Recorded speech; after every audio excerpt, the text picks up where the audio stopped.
Hello, everybody. Welcome back to a brand new episode of the 2021 NR2003 NASCAR season here in the Cup Series at Talladega Superspeedway. This is now attempt number 4. We have actually made a recording this race.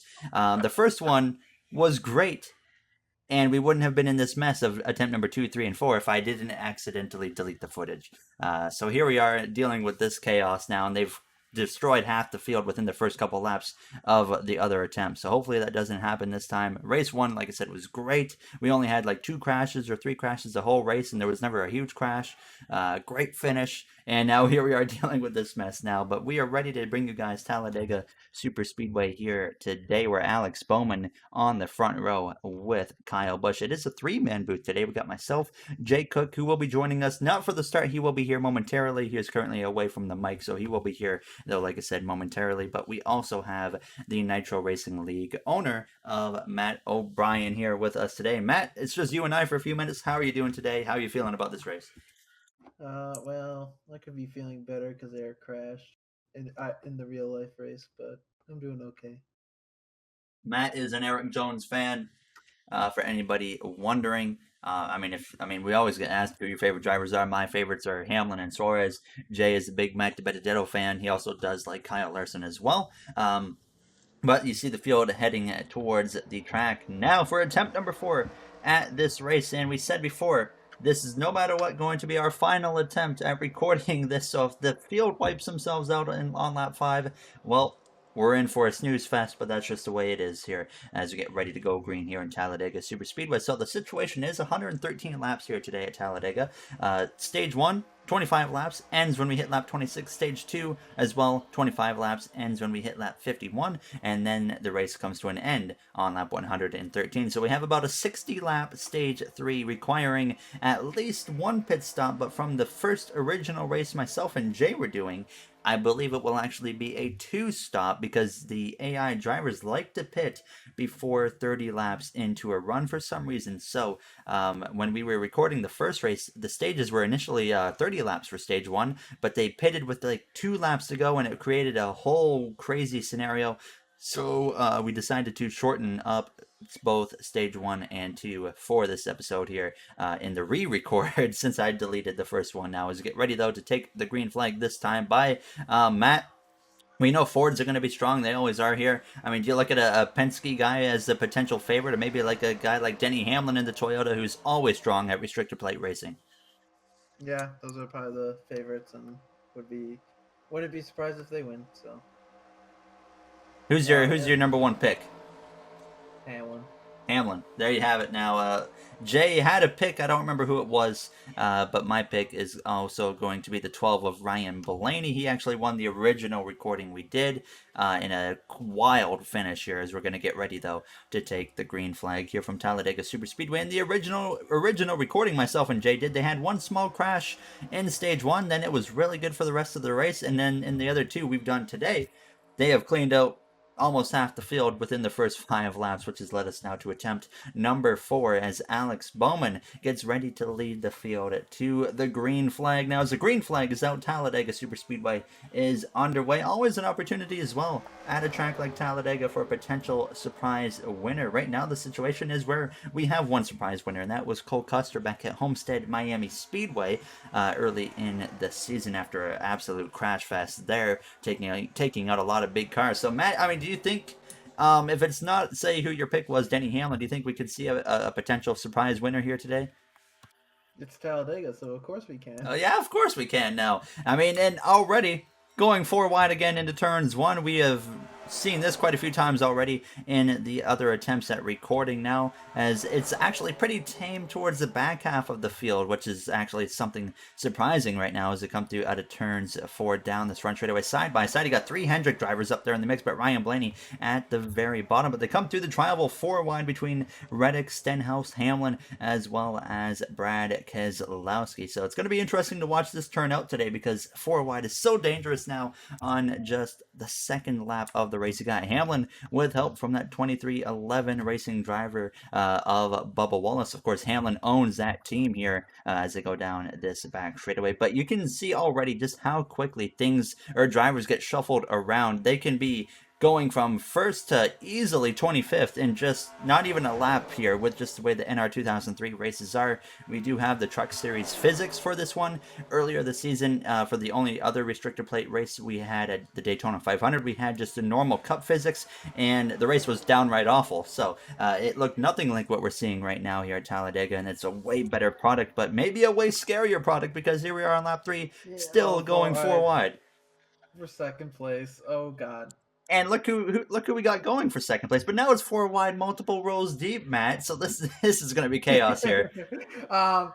See, the other recordings they right about now, so death is probably coming for us right now. It's the way these guys are racing, they're not going to survive long. Eric Jones up there on the top. We know Matt is a fan of Eric Jones as they go four wide into turns 3, but still so far so good. Bubba Wallace getting down to the inside there, but thank goodness they did not just clean everybody out right there as William Byron looks to the inside. Chastain leading, Matt. We know that could be a dangerous opportunity for Chastain. A wrecking ball. 3 wide as they cross the line too. Chase Briscoe, the rookie, up there leading the way into turns 1. As you see at the very back of the field. Oh, hold up. James 4 Davison's wide. It's Yaley. It's Yaley. Okay, well I saw 5 and it looked like a 1. So. Oh, these guys not holding back whatsoever. 4 wide in the middle of the field, 4 wide at the front. Bubba Wallace now to the back of the 14 of Briscoe as they go down into turn 3. I think Matt, the smart driver right now, as I saw a little bit of a couple cars going around, but they save it. But I think the smart one, Matt, right now is Timmy Hill, who's actually kind of checking out from the pack a little bit out there. I would be, if I was racing, I would be nowhere near this. This is but, death. Wow, look at this. William Byron making it 3 wide for the lead. Ryan Blaney on the very far outside, almost into the outside wall, it looked like there, as they continue to race 4 wide through turns 1 and 2. Matt DiBenedetto this time right in the middle of that on the inside of the 43 of Eric Jones. I mean, if you're a guy like Eric Jones right now on the outside looking in on the playoffs, that is the very last spot you want to be right now on lap 5. See, there's a big difference. The virtual counterparts of these drivers, they really don't care about safety at all, obviously, at this point. So they're just gonna go all out and act like it's the last lap every lap. So yeah, they're just hauling the mail. Doesn't matter what lap it is as they continue 4 wide. But if we come to the end of this lap, we made it further than any other previous recordings today. As there we go, we made it to lap 6. Chastain now 4 wide with Ryan Newman. Those two, I would not put those two side by side now, as they are 4 wide again for second place. Quinn Houff! I think they saved it. Wow, that was big right there. I don't know how Quinn Houff got in that position, but look at that pack of cars, Matt. That is dangerous. Yeah, it's hard to, like, it's not even, like, worth commentating because it's so much happening. It's just like, crazy. It's just crazy. I can confirm the original recording myself and Jay did. It was not 4 by 4 by 4 by 4 by 4 like this. So right now, what's that? Could you imagine like a NASCAR Heat 5 race or an iRacing race like this? Oh, I think they're 5 wide. 5. Yep, 5. I see 5. This is where the crash happens as we go down into turns 1. Dude, they hang on. Oh my God, 5, almost 6 wide. They're good for now as they come through the turns 2. Cody Ware leading that very top line. I cannot believe this is some spectacular racing on lap 7 of this race. The stages aren't very long here in Talladega, so I mean that could be playing a minimal role to maybe the thought process here as you see James Davison force it 4 wide right now. I would preferably just like to see it calm down to at least 3 wide, but I don't think we're going to be seeing that anytime soon because these guys are racing like it's for a championship here at Talladega. I think you'll be happy. Oh nope, Suarez just got shoveled 3 wide. Lovely. Whereas, Suarez on the 3rd line right there, and now it seems to be calming down a tiny bit there. Well, as I say that, they are 4 wide up here for about 2nd to 3rd. Suarez is in the sucker hole. Oh, very unfortunate there for Daniel Suarez in the 99 Trackhouse car. They picked him up again. Yeah, he's lucky there, just kind of migrating up to the wall now as Keselowski looks to the inside of his Penske Racing teammate. Chastain getting aggressive. Yes, sir. 4 wide again, though. in the middle of the pack, you got Busher, who currently, surprisingly, Chris Busher leads the regular season standings here in the season. Myself and Jay will probably talk about him a little bit later on, but it's the speed we've seen from that 17 car definitely should not be a car that's leading the regular season standings, but he's found himself in a position to actually be leading anyways right now, as you see Bubba Wallace on Four this wide top again. line. These guys aren't holding back whatsoever. As you see, he's Back got the over all 20, three. the 6, the 8 of Tyler Reddick, but look at the run here on the bottom line. I mean, Matt, what line do you want to be at Talladega? I mean, the bottom really does good, especially in the corners, but I feel like the top's probably the safest.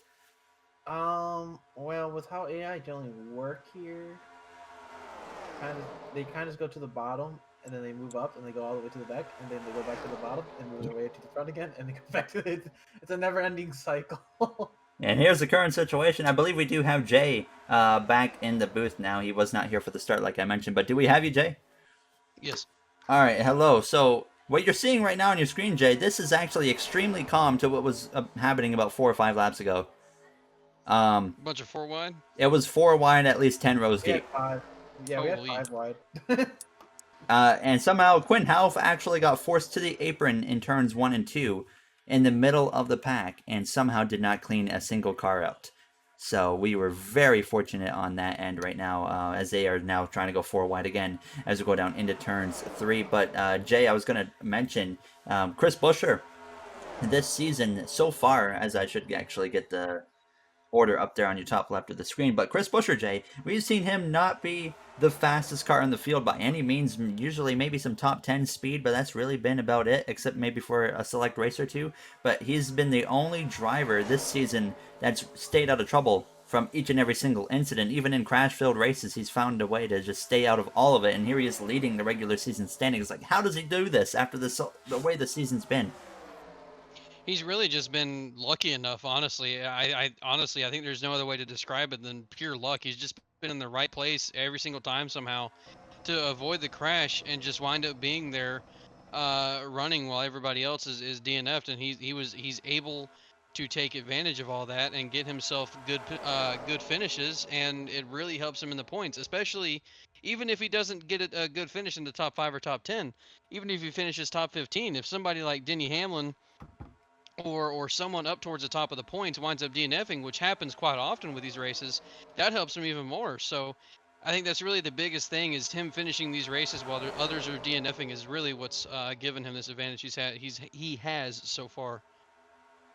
Starting to see a little bit more 4 wide action start to pick up as the rookie of Anthony Alfredo now finds himself leading the way down the back straightaway here. But very hectic racing to start the stage. We usually like to take a break per stage, but there was no chance to do that here because any second this field could just get completely wiped out right now as Joey Logano, trying to force it 4 wide, actually gets back in behind the 48 of Alex Bowman. Jay, we know the 48 of Alex Bowman is in huge need of a really good race here today, as he is not even in the top 20 of points right now and has just had a terrible season now. So he's in need of not only a good finish today, but he really needs to get up towards that top 10 before the stage ends to get those crucial stage points. He's in desperate need of, at the very least, a top 10 finish, if not a top 10 in both stages, and or a win, and potentially a top 5 finish. He has to do something today and make sure that he finishes inside the top 10. He needs to keep himself out of trouble, which certainly does not seem like he's going to give himself that opportunity right now. He's in the top of 4 wide and nowhere to go. If they start crashing below him, he will be involved. So he needs to really take care of his stuff and be there for the end to make sure that he gets a top 10. I mean, another guy, look at Matt DiBenedetto, 5 points or so above the cut line currently. So he's not even in a safe position either. But we are once again 4x4x4 here towards the back part of this pack. Now as Austin Dillon goes to the lead with Alfredo leading lane number 3. DiBenedetto leads lane number 4. But now they kind of merge together right now. But just, I mean, crazy racing here to start this race. A lot of 4 wide again. A lot of 4 wide now, as they kind of had a calm down period there, probably about lap 8 to 11, and now they're really picking the intensity back up now as we go down towards turn 3. Bubba Wallace on that bottom line right now, but I mean, we're seeing a lot of potential underdogs already spice it up here. We got some Rick Ware cars up in the mix towards the front. I mean, we got Corey LaJoy going for it. William Byron's up here, of course, the top car. Kurt Busch, last week's winner at Richmond. But then you got the 78 of BJ McLeod. Eric Jones. I mean, Matt, as a Eric Jones fan, you would know he's not in a car that's capable of really winning on the occasional race. But I mean, Talladega opens up a whole new opportunity for that team. Yeah, for sure. And I think Eric Jones is also a very underrated plate racer as well. He always seems to be near the front. Miraculous. You won't see him all day, and then 20 to go, you're like, wait, he's in the top 5 all of a sudden. He was in position, what was it, last year in the spring race to win on the final lap, was And he not? both right. That and well, if NASCAR knew what the rule book was, he would have won the playoff one. So And I think the spring one, he got wrecked by Blaney or something like that coming to yeah, the line. and Jones had the moment. Like Jones wins that race if Blaney wasn't a Penske driver. Yeah, now as they come through to cross the line. Speaking of Penske drivers, we know they're going to be strong. Right now, none of them actually running in the top 10. Keselowski, Logano, well, it looks like Logano has now gotten into the top 10, but Blaney towards the back of the field. I mean, Jay, what do you think the strategy is for a guy like Blaney, or not really Blaney, but Joey Logano? He's already got a win. I mean, do you just full send at this point, or do you just ride towards the back, try to keep your car safe to maybe stay to the end of this race without getting in a crash to increase your chances of getting more playoff points with that second win on the season? Well, I think that's what you're seeing right now. I mean, you're seeing Logano up towards the front, not really caring what's going on here. He has a win, and he wants to go for it here and see what he can do. Put his car out front and see what he has to go up against these guys. And his teammates, Keselowski, Blaney, and even DiBenedetto, they all kind of want to ride in the back, and they see the craziness is going on in front of them. They know they need points, and you can't get points on lap 17 of 113. Five wide, five wide. On lap 113, and that's going to turn into a wreck. Oh, Kyle Busch, Kevin Harvick. The 53 of JJ Yaley goes around only about 3 or 4 cars. Now they do race it back to the line, so it is not over yet. We could still have another crash here as they go down into turn 3, but 3 cars just wrecked. I do believe the caution is actually not out at the moment. I don't see any caution lights. You're right.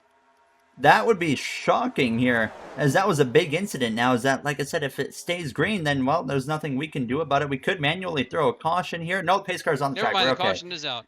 So coming to the line here, this is going to set up for a late stage 1 restart, which could make things even crazier, but Joey Logano leads the way at the line. They all get back safely. Caution officially comes out, and that also allows Quinn Houff to actually remain on the lead lap. But now you see Kevin Harvick, the 15 right there, he has no damage, but Kyle Busch and JJ Yaley pick up a bunch of damage. Now, as I saw some issues, we got some issues under caution. Boy. Oh, I don't see any serious damage, but it looks like the 14 has some damage on the left-hand side, but it looks like other cars were kind of swerving, as I see Mac DiBenedetto pulling all the way to the left side. I'm not sure if there's an issue potentially happening with his car currently. Martin Truex has some severe damage to the left side of his vehicle. He was in the wreck. He was in the wreck? Okay. Yep, yeah. He got nailed in the left side. So that's 2 JGR cars right there. Kyle Busch, of course, way worse off. And I mean, Jay, we know Kyle Busch on the outside looking in, trying to get into the playoffs. That already, in just the first stage, a huge hit, and that could increase that gap for him to make that playoff. Kyle Busch, I think, has been involved in about 85% or so of the incidents this season. He is constantly involved in these wrecks. And this time around, I don't believe it was his fault. A lot of them have been his fault, but this time around, I think he was just unfortunately in the wrong place at the wrong time.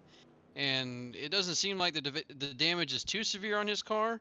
As long as his engine or anything mechanically is not affected there on the front end damage, he should be all right.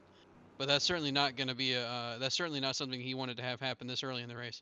And Jay, we've also been talking about or highlighting Kevin Harvick a lot since he got his first 2 wins on the season. It's really just been a downhill just streak for him, as once again here today getting collected in another crash there. But I mean, honestly, you see some damage on the 9 car of Chase Elliott. That was actually from what happened under caution. But I mean, it looked like to me Kevin put himself in position there unnecessarily in a 5 wide situation. So I mean, that was, in my opinion, no fault other than his own.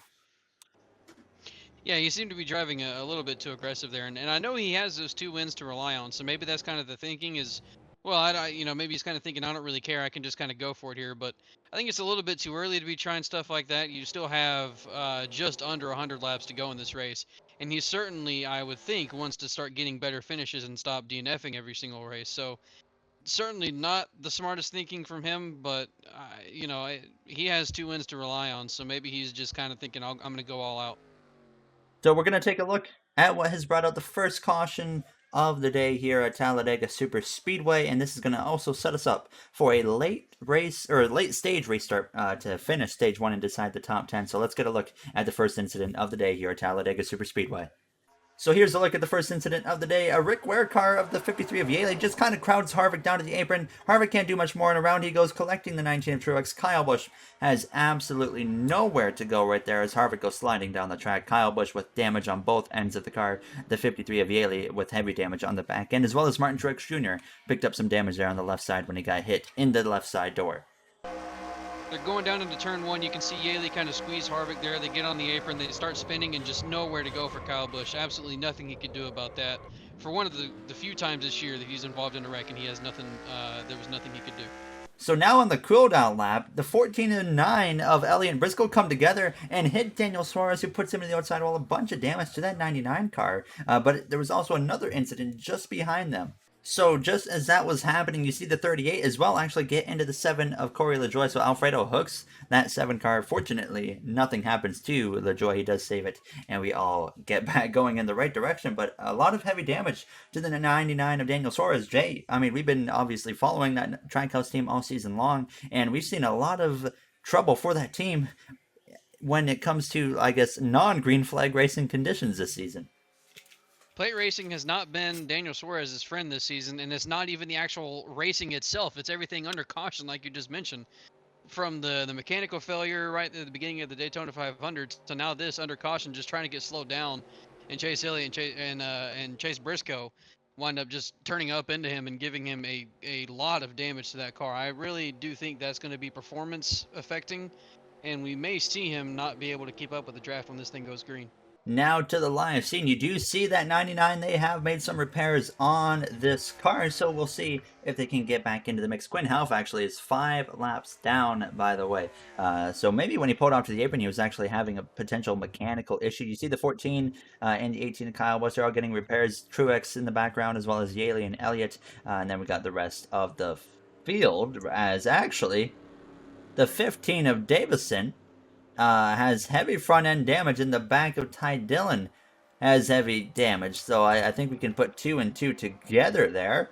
That he ran into the back of Ty, but I mean, we look at the front of the field there. You see Quinn Health coming into the pit lane, but Ross Chastain leads the way as we get ready for a late stage 1 restart. So we are going to head to our first break of the day and bring you guys to the end of stage 1 here from Talladega Super Speedway after a race-ending crash almost for drivers like Kyle Busch as well as Kevin Harvick, but they remain in the race and will fight for a potential strong finish here if they have the speed. So we'll be right back here from Talladega. Well, welcome back here from Talladega Super Speedway on lap 21 in stage 1, which means we're only going to have about 5 laps of racing here to end this first stage. So I expect some wild action here as we just came off of our first incident of the day involving JJ Yaley, Kyle Busch, as well as Kevin Harvick. Harvick can afford an incident like that, but Kyle Busch, on the other hand, cannot. Here's Ross Chastain leads the way. Jay, I mean, Ross Chastain, he's had a rough season as well in his first season with Chip Ganassi Racing in the Cup Series. A good opportunity right here for him to potentially pick up some important stage points and maybe turn this season around for that team. 2 of our top 3 guys right now have had really rough seasons, and really even the 41 as well. Even though he's got a win, he's kind of struggled a lot this season, a lot like his teammate of Kevin Harvick. But Bowman and Reddick, or not Reddick, good lord, I was calling him Reddick. Bowman and Chastain both really could use some stage points here, and I think Bowman's kind of screwed himself over by going into that 3rd lane. That was not a smart choice.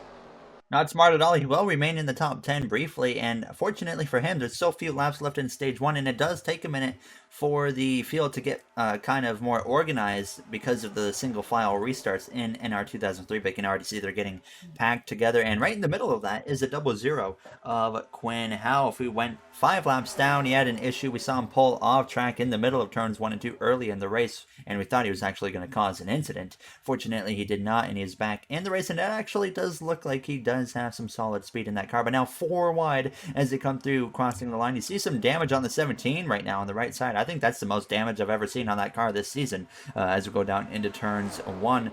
Now is Logano all the way to the top, but Chastain loses the lead to Denny Hamlin. Jay, we've seen a lot of speed out of Hamlin this season, in not only real life, but in our NR series. He's been one of the top drivers. He doesn't have a whole bunch of wins, but he does have one win, and like I said, we've seen him be very strong as well, kind of like Kyle Larson, but Larson, of course, been the best driver all season, but we know Hamlin's going to be a threat today.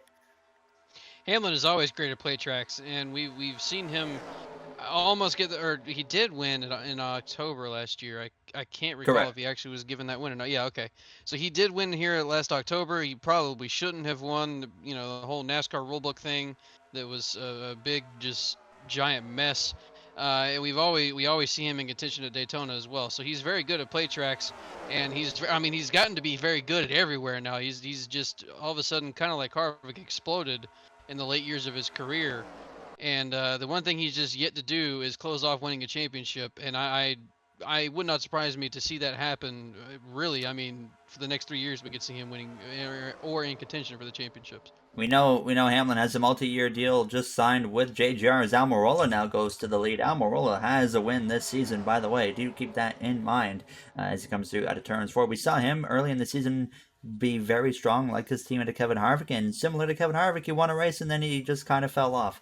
Same for Kyle Larson so far. Of course, Larson's only been a winner this season for 2 weeks as they come through to start the final lap now of stage 1, 3x3, and now we got some 4 wide going on again. Alfredo up to second place as they come through turns 1 and 2. Larson all the way up the top. Hamlin's going to hang him out and go into the middle. A very aggressive move there from the Joe Gibbs driver. You see some drivers in the back just kind of chilling. Elliott, who was a part of that under caution incident with Briscoe and Suarez, as they go down this back straightaway for the final time here in stage 1. Bubba Wallace has a run here. De Benedetto as well to the inside of Alfredo. Can De Benedetto potentially steal the stage 1 victory as we come through out of turns 4? Almirola, De Benedetto, Bubba Wallace, your top 3, and now De Benedetto looks to the inside. Bubba goes to the top. Custer on the bottom with a Rick Ware car coming from behind, but it's going to be coming through to the line. Actually, I forgot to turn on the caution, so we're going to run one more lap here in stage 1 as we come through. I completely forgot the yellow flag command, so now it is going to be on, and we will call it at the end of this lap. Now is, oh boy,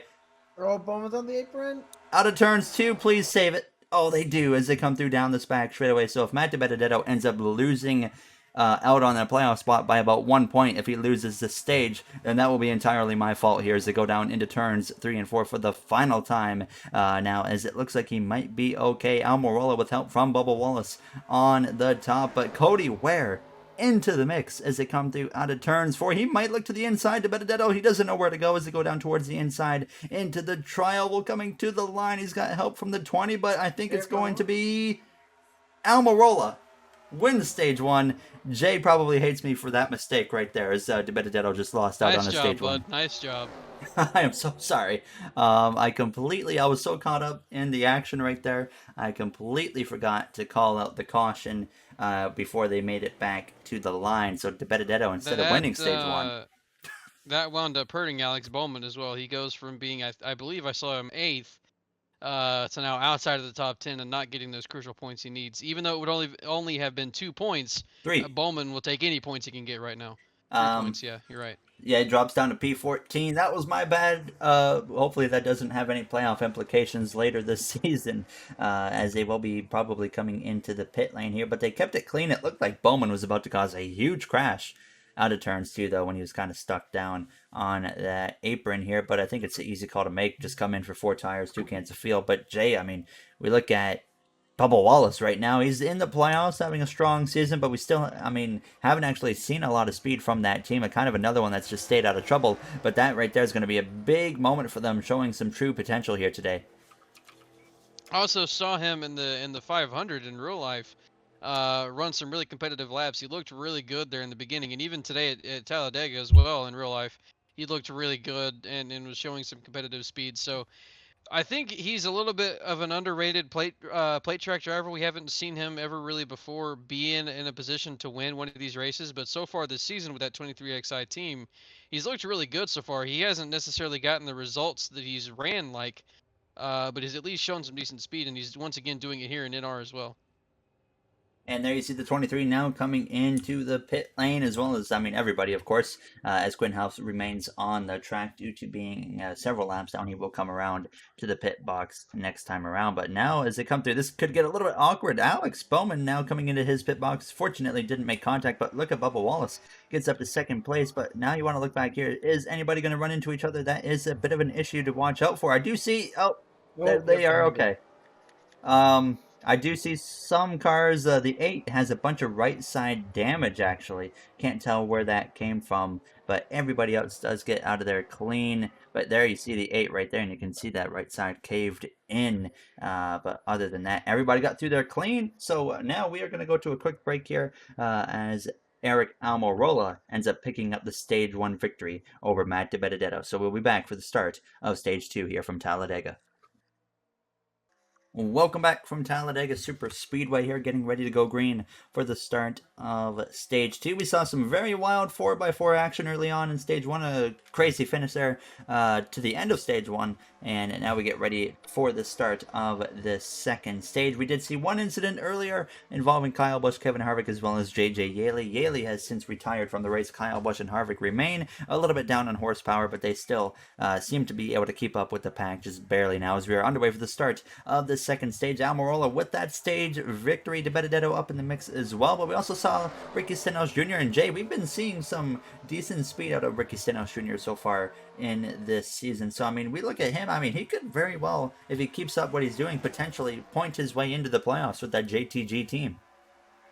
He's looked strong in recent weeks, and we know that he's very good here at plate tracks. He's another guy that you think of, whose name you think of as someone who can win at these plate tracks. He's one of the more aggressive drivers, so it's kind of led to him being in wrecks before and in situations that lead him to not be around at the end of these things. But when he's able to keep it clean, he's usually up towards the front and usually in contention right towards the end.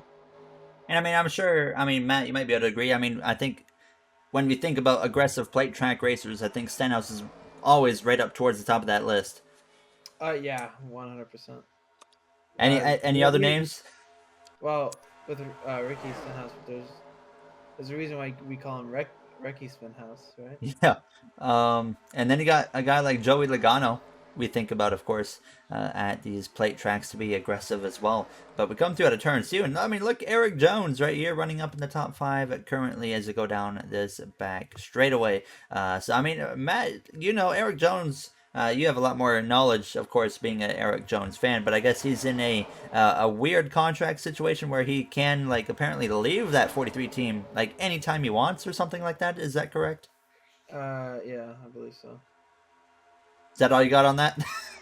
I mean, he can elect it. So what I understand, it's 2 years, and the second year is his choice. So he's RPM locked in for one? He's locked in for. If he can't find anything else, RPM cannot say no. Okay, I see. So I mean, So he's guaranteed to drive the 43 next season if he wants to. But if he has a better opportunity, he can freely leave. From my understanding, yes. Okay. You see Jones falling down the order now for a little bit up towards the front. We got some 4 wide action again, settling out now to 3 wide, but Almirola continuing to lead the way here as we go down this front straightaway. Quinn Hell falling down that order. We know he's got not a whole lot of speed. Kyle Larson just outside of the top 10 currently, as you got drivers like Austin Dillon, Anthony Alfredo all having good runs currently. As we look through at the fastest laps, fastest lap doesn't really mean a lot here at a track like Talladega, but currently it belongs to the 21 of Matt DiBenedetto right now, who's fallen down the order. And I mean, Jay, we're seeing just how quick you can fall down the order here at this track. I mean, we saw DiBenedetto P2 at the end of stage 1, and then at the start of this lap, he's now down to P19 only after like 3 laps in the second stage. You can lose ground here quickly, and you can really gain that ground back up just as quick as you lose it almost. These runs happen so quickly here, and if you can get yourself down to the bottom lane, you really can make your way through this field. For some reason, the bottom lane is the place to go if you want to get to the front. And I've also been watching this group towards the back of the pack here, and it seems to be kind of gain some and then lose some with that group of Chase Elliott, Kevin Harvick. They seem to catch the pack, and then they seem to lose it a little bit more. So I can't really tell if that group has enough to keep up with the main pack here, but it certainly seems if they don't have a group of certainly fast cars behind them, they're not going to be able to keep up with the main group. So currently, 27 cars in this main group, and you see the group right back there that Jay speaks of, as you see a little few dicey moves going on up towards the front. But basically, right now, we will actually keep the leaderboard right on that to watch that for a minute between the gaps. So right now, it's 2.4 seconds back for group number 2, which is led by the 52. I mean, honestly, Jay, I think if you the smart decision here is maybe put a 99 or a 9 car of Elliott or Suarez out in front of this pack right here, maybe to get that line going a little bit quicker. A clean 99 car or 9 car, yes, certainly, but at this point you don't really know what kind of speed those two have with the damages. Certainly the 99. Chase Elliott may be all right, but the fact that he's with this group kind of tells me that he is certainly off the pace. And Kyle Busch and Kevin Harvick are definitely off the pace. They are. I don't think they have a chance unless they wind up finding themselves somewhere up in the middle of the pack and they have cars behind them to help push them. But I believe that the 99 and the 9 are probably about the same speed as the 52 right now. I think that's why you're seeing them kind of right behind him. And you saw Ty Dillon way off the pace right now. We'll get a quick comparison. So Eric Almirola going 201 currently, and then you got 176 miles per hour for Ty Dillon, who's got a lot of damage on that car. So that's going to be an issue to watch out for. Matt, you haven't seen how lap traffic really affects this situation here, but you're going to find out very quickly what it causes now. I haven't seen it in this series, but they'll just stick on the bottom and like a lane will just get parked essentially. Yeah, well, they won't necessarily stick it on the bottom. They'll just stick it wherever they want, and then cause issues from there on. So it gets very interesting. But so it's going to be interesting to see how they deal with it. They're actually now starting to calm down a little bit now. But as you look towards the back of the pack, like I said, we have 27 cars in this main pack, so it's looking pretty good, pretty intense right now. But you see that second pack now led by Daniel Suarez, currently losing a little bit of ground now, 3 seconds back, as they are 3 by 3 all of a sudden here. But now Elliott actually leads that second group, and I mean, again, Jay, them guys back there kind of swapping positions here and out. I mean, it's just going to slow them down even more as they lost a whole second that lap. Yeah, I will say if the 9 winds up being faster, then it'll be a good thing to have him out front. But yeah, swapping around, not riding in a single file line is really going to hurt them. And at this point, I think they're too far back to even get anything off of this main group, so they're just going to have to ride it out to the end of the stage here. Or hope they get a caution before the end of the stage, because I don't think that group has any chance of catching these guys here. The way they're racing, I could very well see that caution that they're looking for come very quick. And I mean, if these guys clean each other out, all of a sudden you look at Chase Elliott, Daniel Suarez, they'll have plenty of speed compared to the rest of these guys. Now, they're 4 by 4, but the problem now is they're 4 wide, multiple rows deep, and they are not really terribly far behind the 96 of Ty Dillon, who's currently just out of turn 2 going down this back straightaway. And there you see, I don't know if any of us ever thought we'd see this happening. Timmy Hill leads the way out of turn 2, but Eric Jones looking to the inside down this back straightaway here now, as you see Bowman as well coming through the middle line there, making some ground. But Timmy Hill, what a moment this is right here to see him leading the way as we go down into turn 3. Martin Truex Jr. has some damage on that left side, but obviously it is not performance impacting now as we come through out of the corner. So they're going to quickly close in, like we said, on the back of Ty Dillon, who's now just coming through to cross the line as they are coming through the tribal. So, I mean, guys, what's the strategy here? They're 4 by 4. They can't, I mean, is there anything they can do? They've got to get themselves back to, at the very least, 3 wide, if not back down to 2 wide. They're going to catch the 96 extremely quickly here, and if they don't figure this out, someone's going to get held up a lot, or at worst, we're going to see a big crash. Real quick, Matt, what do you think is going to happen here? Are they going to settle it out, or are we about to see a crash here? I'm terrified. Look at this. This is wow. 4 by 4 by 4 all the way back from first to and here they come. Or so place. Briscoe's going to be the first one to deal with it with Stenhouse on the outside. Oh, and he's gonna park it in the middle. Will they make it through?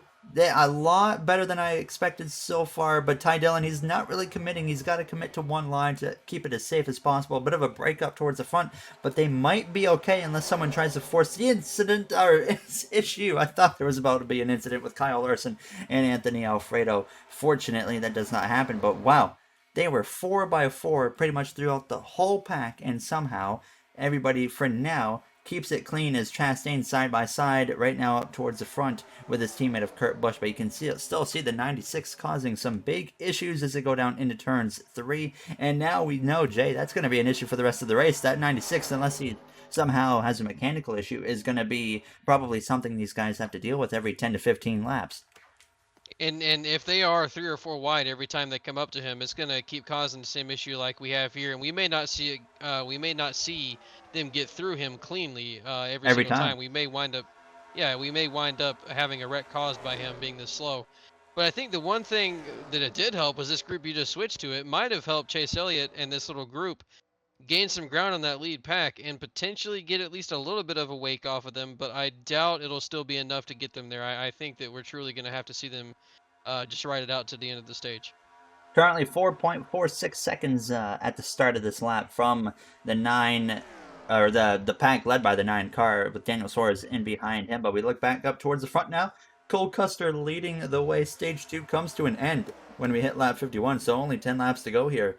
Coming to 9 laps to go in this second stage. So it's going to be interesting to see what this gap is between these two packs now. So it was 4.4 seconds at the beginning of the lap, and coming through to the start of this lap, it's now up to 5 seconds. So still not enough progress from that group. And Jay, at this point, is it a lack of cars, or is it the damage really causing that loss of time? I think it's both. They're kind of separated more now than they were earlier as well. And So that is certainly hurting them. But yeah, and Ty Dillon's now going to park it in front of them, so they're really going to lose a lot of time here. But yeah, I think it also probably has something to do with performance.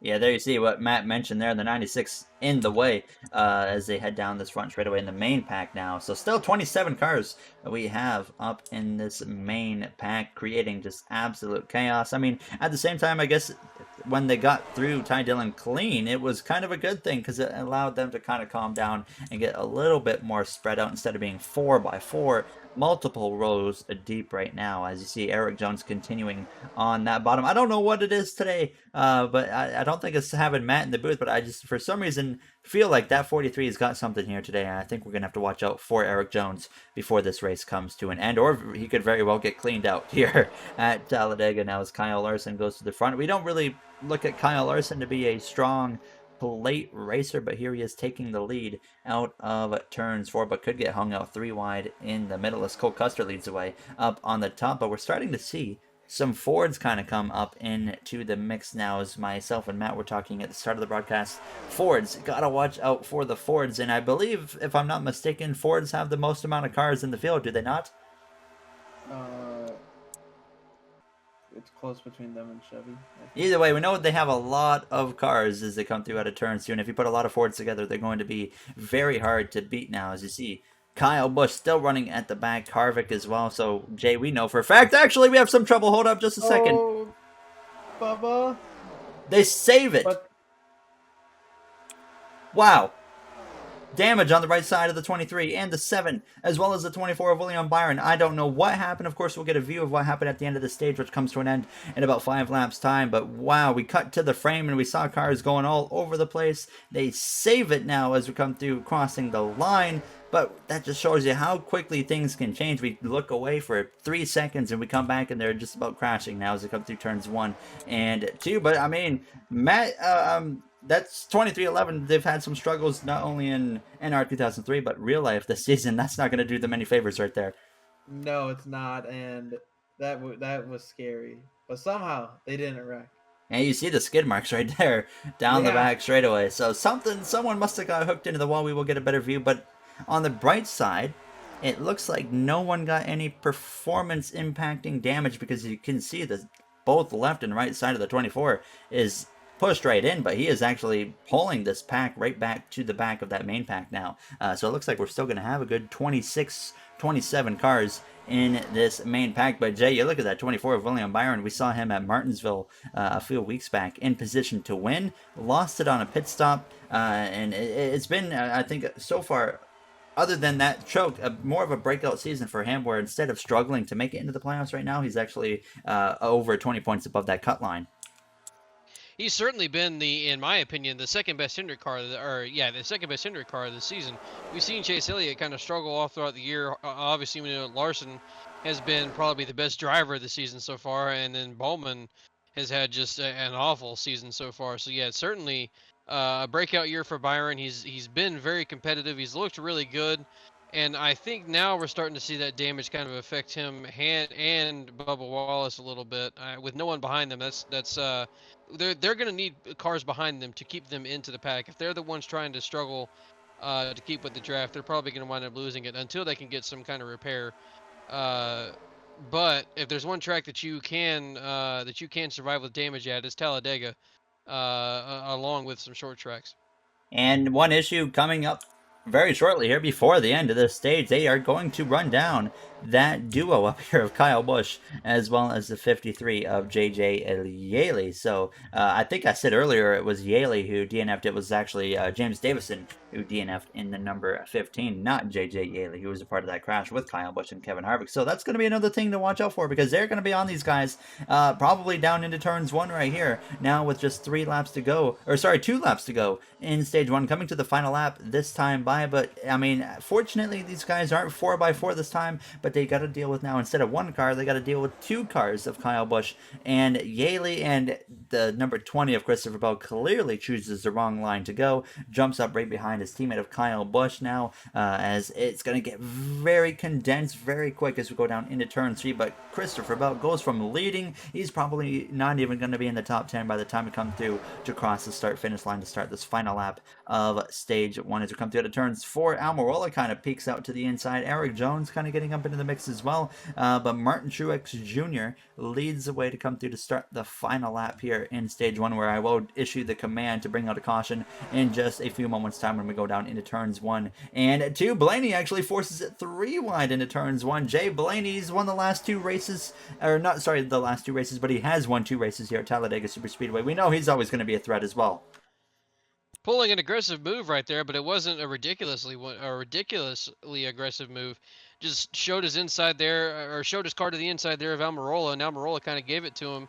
And I think that's really going to be the stage-winning move for Blaney here. I don't think anyone's going to be able to get a run quick enough to go after him. He's got Chris Buescher helping him, and I don't think Buescher's going to make any kind of move here. So I think that is the stage-winning move there from Blaney. Another good points effort right here from Buescher as well as they come through the trial for the final time in stage 1. Sure enough, Ryan Blaney wins the stage. He lost in a photo finish to his teammate of Joey Logano earlier this season and didn't punch his ticket into the playoffs. And in the original recording, Blaney, like I said earlier, did win that race, but due to me deleting it, we have to completely redo it. And here he is at least picking up a playoff point. So stage 2, goes to Ryan Blaney for Penske Racing, and there you see the rest of the top 10. Bubba Wallace actually rebounds into the top 10, as well as you got Martin Truex Jr. in that final stage point position. Now, as this is going to be a good opportunity for guys like maybe the 23, of course, of Bubba Wallace to get repairs, William Byron. But Jay, do you think maybe guys like Suarez, Chase Elliott, they're going to be able to maybe get more repairs to that car and maybe get them that little speed they need to maintain with the pack? They're certainly going to try. You have to think they will, and I don't know if it'll be enough to keep them competitive and get them back into this. But it's highly possible. The thing that could also really help them is just where they're restarting. They could have a better restart this time around, and they could keep themselves with the pack, or they could have somebody wind up like Byron, who fixes his damage, being behind them, and that's the sole push they need to keep with the pack. I don't see much damage to Chase Elliott's car at all. So I'd have to think that car still has some speed in it, unless there really is some performance-affecting damage there that we don't know about. But his car looks decently clean, even so. It seems like his team got that repaired really well, and I'd have to think he could still be competitive with the right car behind him. Ryan Newman is going to stay out here, by the way, and I don't As is think Denny he's the only Hamlin. one. Yeah, Denny Hamlin appears. Cole Custer as well stays out on the track, so very baffling strategy call because they will have to pit significantly earlier than everybody else. So you see the 3 cars right there, Hamlin, Custer, as well as Ryan Newman stay out. So I don't know the process behind that call because, like I said, they will all have to pit a lot earlier, and then they're going to be all by themselves. So very interesting strategy on their part now, as we're going to see who wins the 12 and the 20 come together as the 12 comes out of his pit box, the stage winner, but he actually gets through it without any damage. And Blaney does, sure enough, win the race off of the pit lane over Chris Buescher. There you see the 00 of Quinn Help. That is not for any positions, but other than that, so far I saw, we got some issues. I saw some more issues back here. The 48 got some damage, but that's not going to be performance impacting. But right up there, I saw the one car of Kurt Busch had some damage, and so did the 47 of Ricky Stenhouse Jr. So that's going to be a bit of an issue. But earlier in the stage, remember, we had a big moment in the middle of the pack with Byron, Bubba Wallace, and whatnot. And we're going to quickly take a look at what caused that brief incident where we still stayed green as everybody kept it going in the right direction here at Talladega. Welcome back from Talladega Super Speedway, getting ready to take the green flag for the start of the third and final stage with Ryan Newman, Cole Custer, Denny Hamlin all staying out on the track, so they will have to pit significantly earlier. Under caution, we saw drivers like Chase Briscoe, Ricky Stenhouse Jr. actually run into the back of other cars and have some issues and have to fix their cars, but Martin Truex Jr. actually had a gearbox issue, and he is now out of the race. I want to break in real quick here, Gary. Chase Briscoe actually had to retire from that damage. Oh, yes, he did. 38th place. Yeah, 14 is actually out, so he ran into the back of, I believe it was the 21 of Matt Benedetto we found under caution. He is out of the race. The Stuart Haas rookie having a decent showing, ends his own race under caution here as we're getting ready for the start of stage 3. Matt, you've seen what you've seen now so far in these first couple stages. You kind of know what to expect. Your original pick was Denny Hamlin. Seeing him staying out now, is that still your pick? Yeah. Okay. Denny Hamlin, what do you got, Jay, here for this final stage? I believe I chose Keselowski. I'm going to stick with Keselowski. I really do think that there's no beating Penske here. There he is, 6th in line. All Penske cars inside the top 10 as this third and final stage is underway. Ryan Newman out front. We've seen him be in position to win here before. He lost in a photo finish a couple years back, actually, against a Penske driver of Ryan Blaney. Now, as Cole Custer drops in line here in second place. But, I mean, we look at these top 3 drivers of Ryan Newman, Cole Custer, Denny Hamlin, Jay. They, like we said, mentioned, stayed out at the beginning of stage 3. I'm thinking these guys are going to be pitting probably within 10 to 15 laps, and they're going to be all by themselves. Yeah, and when they do pit, they're still going to have to pit another time after that. So I really cannot think of a smart reasoning for this strategy. I can't think of why they would want to do this, unless I'm just calculating things wrong. But I really do think that, and even if they don't have to pit one more time, it's only going to be those 3 cars by themselves. No matter what, even when these cars pit here, the rest of the pack, they're still going to get blown away, and be nowhere near these guys. So it's really not a smart move in my opinion. And unless we get a caution here quickly, I think it's really going to be the thing that costs those 3 their race. We're seeing a few drivers that are towards the back of the pack because of them staying on the pit lane significantly longer for repairs, like Bubba Wallace, Christopher Bell, William Byron, Eric Jones actually came down the pit lane a second time just for tires, but Chad staying back there as well. It's going to be crucial here because there's some slower cars in the mix now on these restarts, so they could easily lose the draft and have their whole race come to an end just because they're stuck behind a slower car. Like Kyle Busch now is there. You see a very early Custer, Newman, and Hamlin already coming into the pit lane, so that, I mean, just discredits their decision even more, in my opinion, as they pit within the first 3 laps of this third and final stage. So now, I mean, their only chance to get back in this is going to be a caution coming out now. So it's going to be interesting to watch that, as now Jay's pick, actually, of Brad Keselowski leads the way. But single file, actually, throughout the top 7 or 8 cars, but they kind of spread out down this back straightaway. But Jay, we got over still 50 laps to go in this race. What's the mindset now to settle in here and get ready towards this final push towards the end? Or, I mean, are they just going to continue to just be hauling the mail here and go 4x4 if they get that opportunity? I think the mindset should be just kind of riding the line and save fuel and get yourself ready, because at the moment, the fuel game is a bit sketchy. I think they can go 30 or so laps on fuel, so it's a little bit sketchy. It's not terrible. I'm sure that they will be able to make it on one stop. But I'd be concerned about, we still have another pit stop to go. The pit stops are crazy. Let's at least make it that far and ride around in the line to try and make it to the last pit stop, and then we can go for the win. But these NR AI are not going to think that way. They're just going to go for it all out. And if we can see those cars towards the back of this pack get up towards the front, I think we'll see them immediately go 3 wide again. Cole Custer currently the only one of those 3 drivers of him, Hamlin, and Newman that pitted. The only one not a lap down. That's about to change here in about 2 seconds. Is Keselowski is going to just power by on the outside, and there's no lucky dogs in NR2003. So I mean, they have to now hope that it goes green all the way around to that cycle where everybody else pits, and then they're going to need a caution because they're still going to have to make another pit stop. But they might have to make 3 pit stops here in this third and final stage potentially. So it's going to be very awkward for those guys, and they're going to need a lot of luck. Right now, it's a 2-car breakaway as we come through out of turns 2. Quinn Half leading the way, but we're seeing guys, Jay, now, we mentioned potentially Elliott could get some extra repairs, Kyle Busch. Now we're seeing them hang on a little bit better to this pack, so this could be an opportunity for them to get a nice rebound here. We know Kyle Busch desperately needs a good race. Yeah, unfortunately for Kyle Busch, I believe he is a lap down, so that's going to hurt him no matter what. Unless we get some cars at DNF, Yes, he is. he's just going to ride around and, unfortunately for him, not really get the finish that he's looking for. But I think this shows that Chase Elliott does have the performance still in his cars. Oh my goodness, Yep. Stenhouse is slow. That's going to be a major issue when they get to him.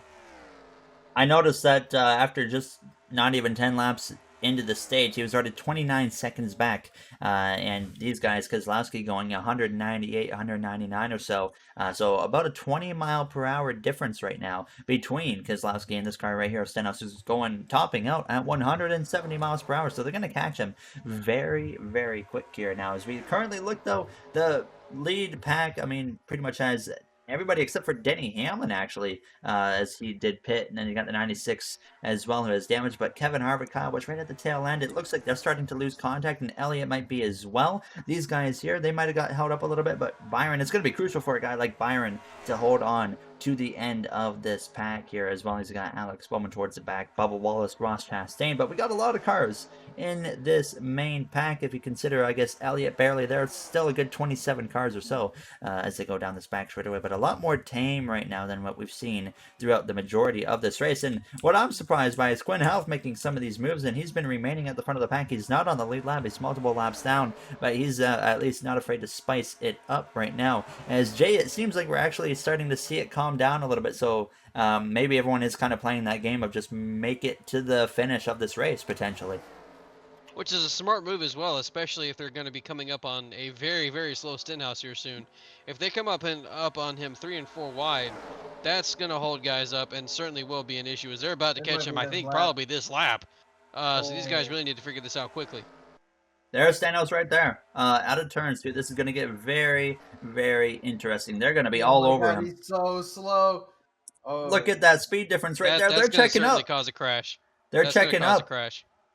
Oh, everybody in the back's going to be here now. Massive checkup. Oh, boy. And he goes to the bottom to slow up that entire lane. Oh, no. Benedetto, he was trying to go by on the bottom. Now Keselowski's going to be zooming through here on that middle lane. I am surprised that did not cause an incident because that was a massive checkup. And that's going to happen probably every 10 laps or so now for the rest of this race. So you look at that, we got about 5 more times that's going to happen where that could cause a huge incident now as they go down into turns 1 and 2. Benedetto in the middle, but now it's going to be crucial for these guys to work their way through because we can see some guys right here like Kyle Larson get stuck and potentially lose contact with that main pack and have his race ruined simply because the 47 of Ricky Stenhouse Jr. doesn't know how to get out of the way as he drops down to the inside in front of Kurt Busch. What a move there. Through turns 3. They are very, very close to losing connection with his with his front pack. Yeah. They've got to go now. And he's going to move up to the middle now, blocking Timmy Hill. But yeah, a guy like William Byron who's going to decide to actually drop down into the middle where the 47 is.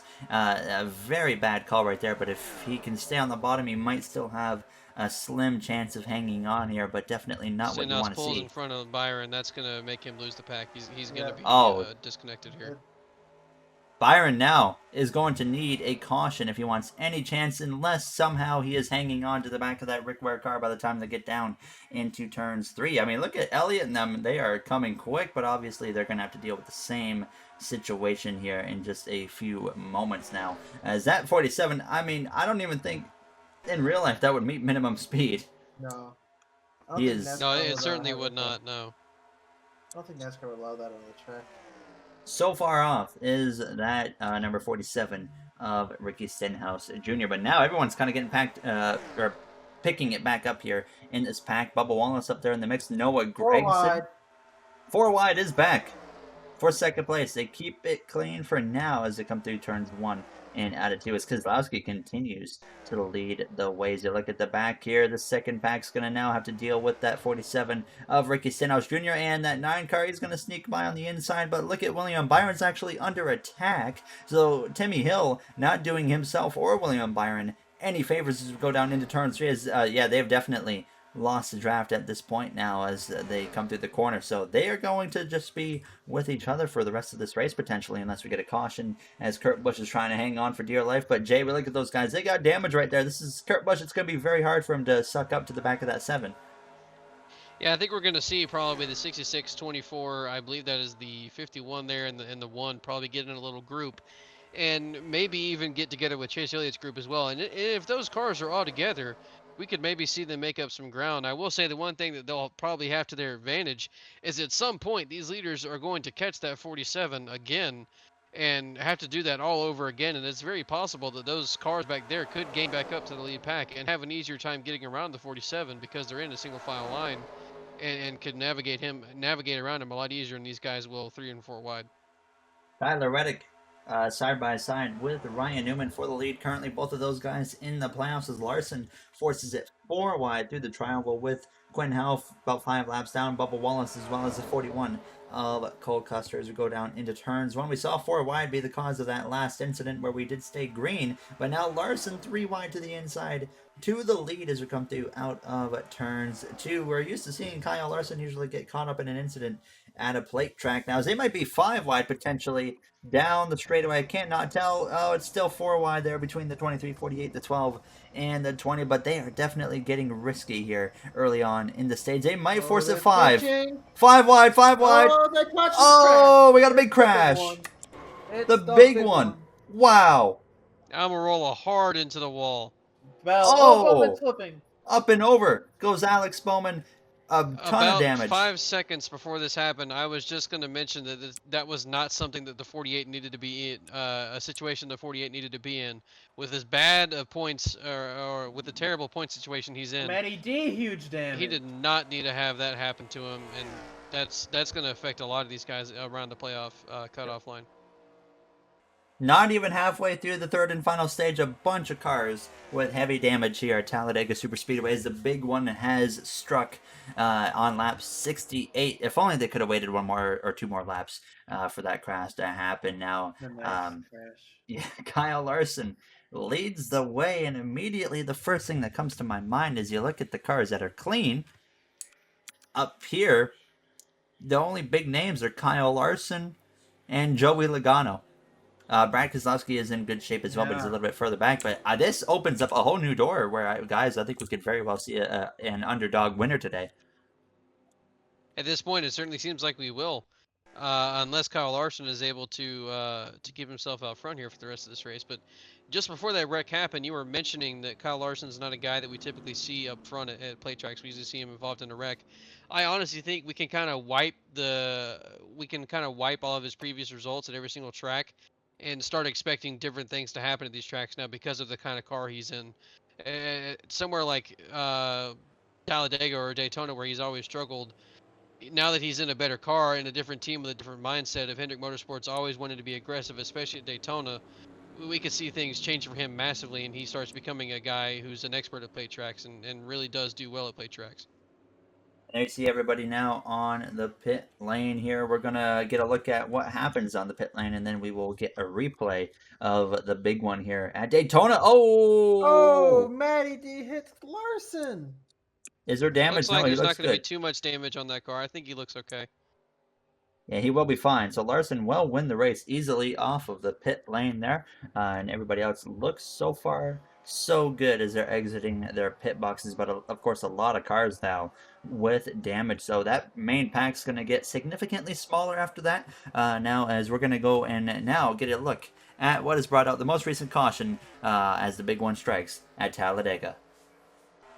5 wide doesn't always work here at Talladega Super Speedway. You're going to see the 12, the 23, and the 48. They all come together right there up into the 6th, gets turned around, and then they all just slide up into the outside wall and they go crashing. Alex Bowman's going to come down here, and when he hits the apron, he actually goes up and over, and he lands back on all 4 wheels and actually gets the thing back rolling to the pit lane. But I believe his Hey, race look at has that. come The to an end. 17 is involved in a crash. Yes, he is. How about that? His luck has come to an end. But you know what, Jay?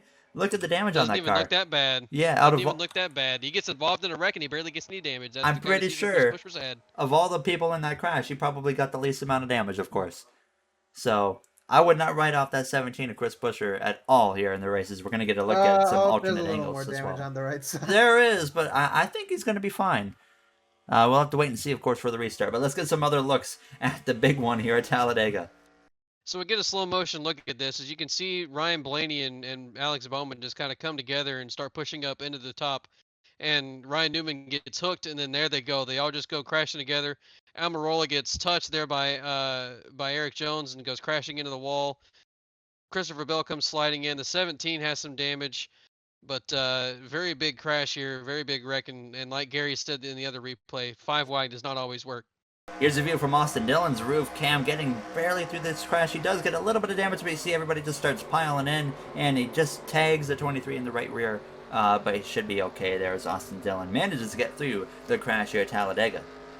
With that being said, we're going to send you guys off to a quick break and come back for the restart with this helmet cam view of Bubba Wallace involved in the big one at Talladega Super Speedway.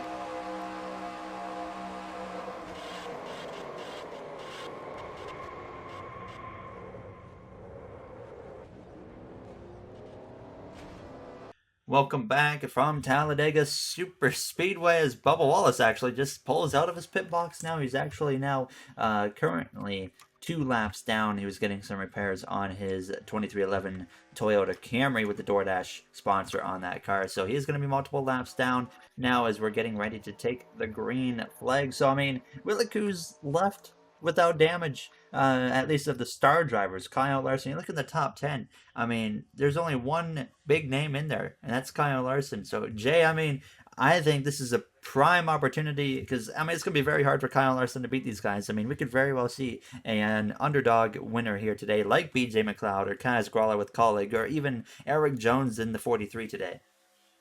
The one I immediately look at is the guy there in second place, Tyler Reddick. I think he's probably the one who wants to win the most out of them because he's in a decent situation points wise, but I think I think he's going to need to win to get into the playoffs. So we could probably see him be super aggressive to try and get this win. And we saw him in position actually to nearly win last week at Richmond under the lights. And then he had a weird kind of pit call and then he got stuck behind somebody and ended up finishing second to Kurt Busch, who picked up the victory now. But it's going to be interesting to see what cars are going to be able to still maintain with this main pack. Is Denny Hamlin going to be in the mix? I mean, Denny Hamlin currently, unfortunately for him, is indeed a lap down. So his chances of getting back in this are still pretty minimal now as he's trying to make moves right now, but he's going to need at least 2 cautions to even have a chance, and that would require him on the first caution to actually be the lead car in the pack now as they come through down this front straightaway. So we're closing in towards the closing of this race, but Matt, your first time ever doing anything like this, has it been a fun time so far getting to see a big one strike here in Talladega? Yeah, this is. I kind of wish they would race like this in real life, but I know that ain't never gonna happen. Yeah, it's a lot better than the single file, isn't it? Yeah, I mean, I just think single file is just boring, obviously. So at least the computer is like trying. No shortage of good action here today in Talladega now as Brad Keselowski really needs to get down as quick as he can because he is going to be at risk of losing that draft like William Byron was. Now, I mean, Jay, a guy like William Byron, lost that draft, got the caution, also missed the crash. I guess, honestly, being out of the draft might have kept him in this race.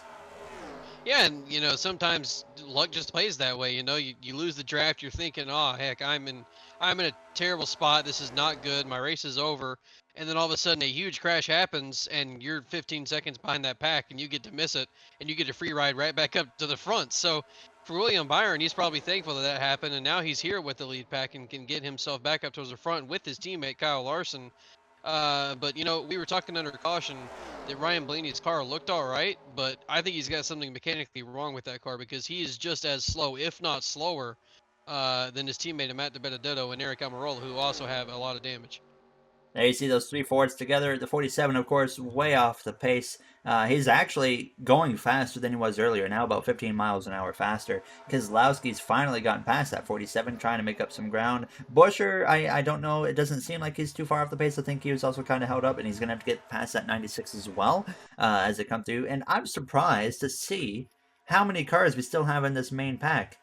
So there's definitely a lot of potential here for some good racing before this race comes to an end. A lot of damage as well, of course, on that 4 of Kevin Harvick because he's been limping his way around along with Kyle Busch since stage 2, as well as JJ Yaley as you got Ryan Preece on the bottom. Elliott, they're trying to stay in the mix now, but I mean, is this now, guys? I think it is a potential, one-stop race from here? Yep, I believe it is a one-stop race. Important to note here, if a caution comes out right now, Hamlin will get a lap back now. He will, and I believe that if he does get that lap back, unfortunately, the way the rules work, he still has to start at the very front of the line. Is that correct, Jay? Yeah, he'll restart the way it is right now with him right in front of Kyle Larson, and I think it will require a second caution after that for him to get back around to the back of the lead lap line. I'm not too sure how it works. I don't know if you have to be a certain distance in front of the leader or if you just need to get that quick caution afterwards and still be in front again for you to get back around. But yeah, unfortunately, even if a caution happens right now, he's not going to get back to the back of the lead lap line. But right now, Kyle Larson doing a good job commanding this field. I mean, right now he doesn't really have a whole lot of competition. He's just got to hold off a lot of underfunded teams currently here as we come through turns 1 and 2. William Byron's trying to make something work here, but I mean, you look around him, the guys that are trying to help him have a lot of damage as well. Daniel Suarez on the bottom, and we're going to be dealing with our very first slow car of this new run, and that's going to be the 34 of Michael McDowell. And you can see the closing rate again. Hamlin goes around. He's going to have a huge gap because Larson's going to slam the brakes. Noah Gragson, the rookie in the 62, as we come to turns 4, will go to the lead as we go down this front straightaway now. As this is going to be an opportunity for a lot of drivers to shuffle some positions around, and you see Larson's going to lose the lead as Alfredo goes through on the bottom. But look at Hamlin way out in front right now, but they will swallow him up here, I'm sure, pretty shortly Yeah, now.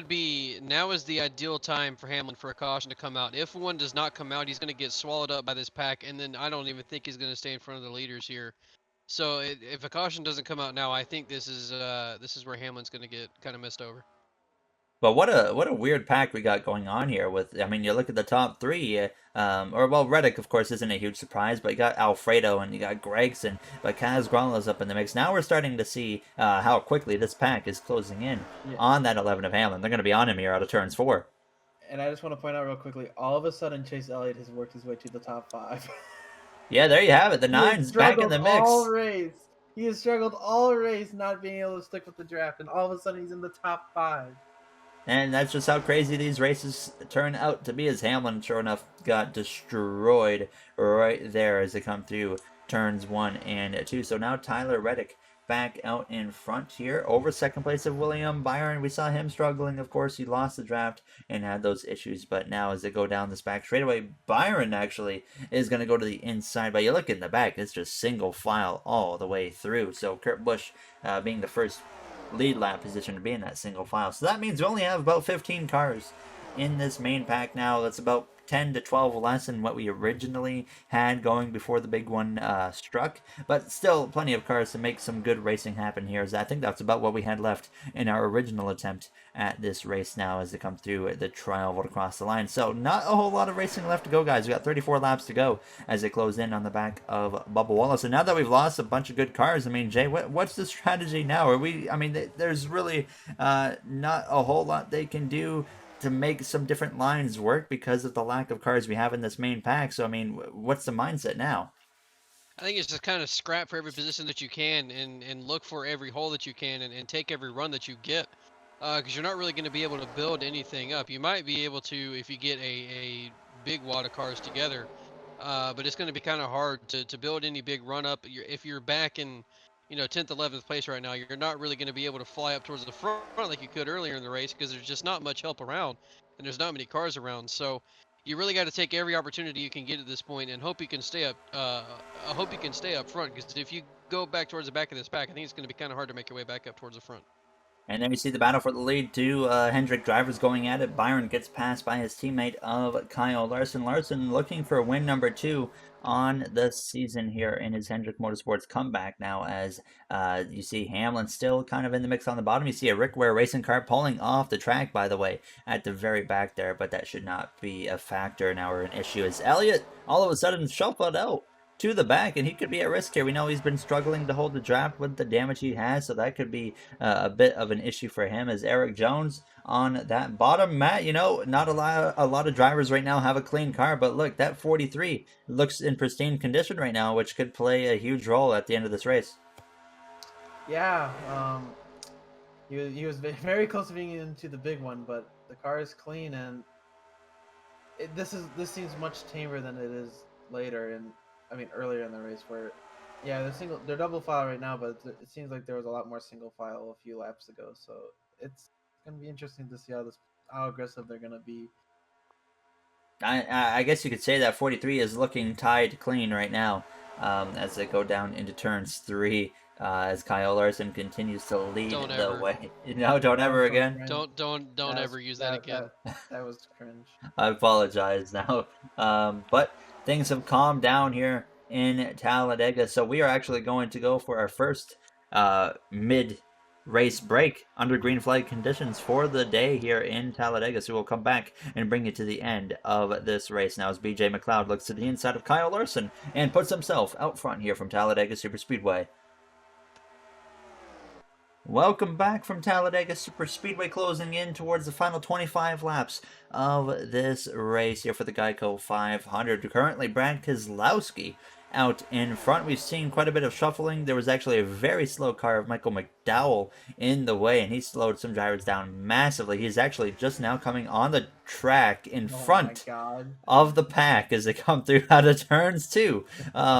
So this is going to get interesting because currently he's going a little bit faster by about 4 miles per hour. So it's going to get interesting here into turns 3. So he held him up big time before, and now it's going to be round 2 against Michael McDowell as we come through turns 3 and 4. Where are they going to go as they come through out of the corner? Keselowski goes high. Oh, they split him in the middle. Suarez and Larson going to get the short end of that one now as McDowell is just in the way, and he does not care, and he's going to hold up the 22 of Logano a ton. Now as this time Eric Jones goes around the top, so he's not going to get held up too much, but there you have the 62, the 22, and the 9. Well, the pack is split now.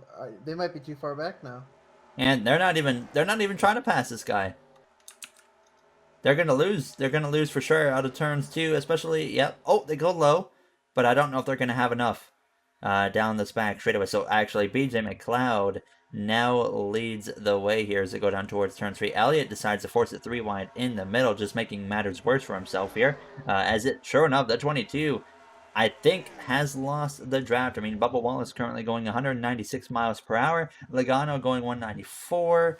And it's going to stay about there. So he's going slower, and he definitely has lost the draft. So those 3 cars are going to need a caution now as we come through to cross the line. Eric Jones still up in the mix now at the front. It's Keselowski and then Denny Hamlin still hoping for a caution if he can get on the lead lap, that is. But now, guys, we're looking at the top 5, and Keselowski is the only one that would be an unsurprising winner at this point. So things are really shaping up to be a surprise winner here today in Talladega, I think. Certainly seems that way. We have Kaz Grala, BJ McLeod, and Ross Chastain up there, who Chastain has struggled a lot so far this season. He's around in the same place in points, I think, as BJ McLeod. So honestly, I don't even know if a win would lock him in unless the win would just give him that much of a boost in points. But Tyler Reddick, I think right now has to be the guy that's looking at the position that he's in, and he really needs to be aggressive here and try and go for the win. He needs it desperately, and I think he's just going to be super aggressive to try and get this, because if he does, that'll certainly put him locked into the playoffs, and he doesn't have to worry about the point situation anymore.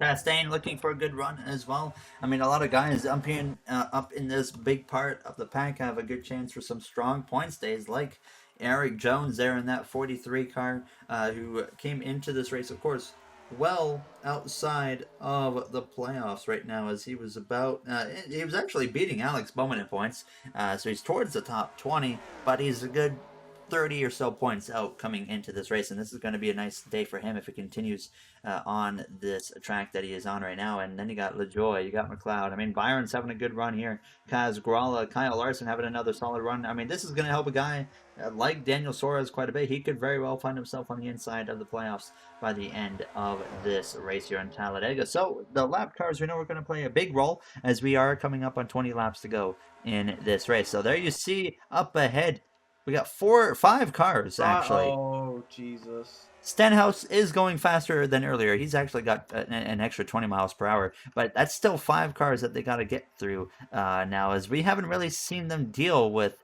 5 cars at once that they have to push their way through. I think it's only been one. Now, is that, Jay, do you think that's an opportunity for this pack of cars right here to maybe get closed up on that main group? I think they'll certainly gain at least a little bit of ground, unless these guys struggle behind this pack for half a lap or more. I don't think it's going to get them back up to the main group, but I think they'll certainly get a little bit closer. But then they will have to deal with this group or with those slow cars themselves. So they might wind up losing more time than they gain here. Oh, we're about to have 2 extra cars. God. 3. Oh my God, this is going to be about a worst case scenario, I think, here for that main pack, is they're going to deal with the 47 of Stenhouse first. How small will the pack stay the same size? When do they pit? They have to pit again, correct? Yes, 100% have to pit again. Honestly, I'd pit here. They can make it from here. This is right in their window. So if I'm some of these drivers, I'm saying screw it. I'm pitting now and not dealing with these lap cars. But that obviously doesn't seem to be happening. So we'll see how they can navigate through them. And I mean, I don't think it's going to be easy. Certainly when this they're on 3 wide. Certainly not wide like that. And here we go. Kozlowski's going to be up on the 47. Does this pack right here get settled into maybe 2 wide? It looks like they will. But either way, it's still going to be challenging. I think there is some speed in at least some of those cars in that pack to maybe be okay. Once they get connected here in the draft, it may not slow them up too much, but some of them, I think, are certainly way off the pace. And there you see the speed difference, the 2 car creeping into the frame. It's not a drastic difference, but yeah, I mean, it's still a very significant difference in speed now, as the 2 car is going to actually, we might have cars pitting. Denny Hamlin coming into the pit lane actually is a very smart car. This could be a race winning call, actually, for some of those guys. I think it's going to be. Reddick in the pit lane. That's a very smart move. Look at me big braining, saying what they should do. That could be a huge for Tyler Reddick. So now Larson leads the way through turns 1. They got to come in this time, but I think the damage is done already.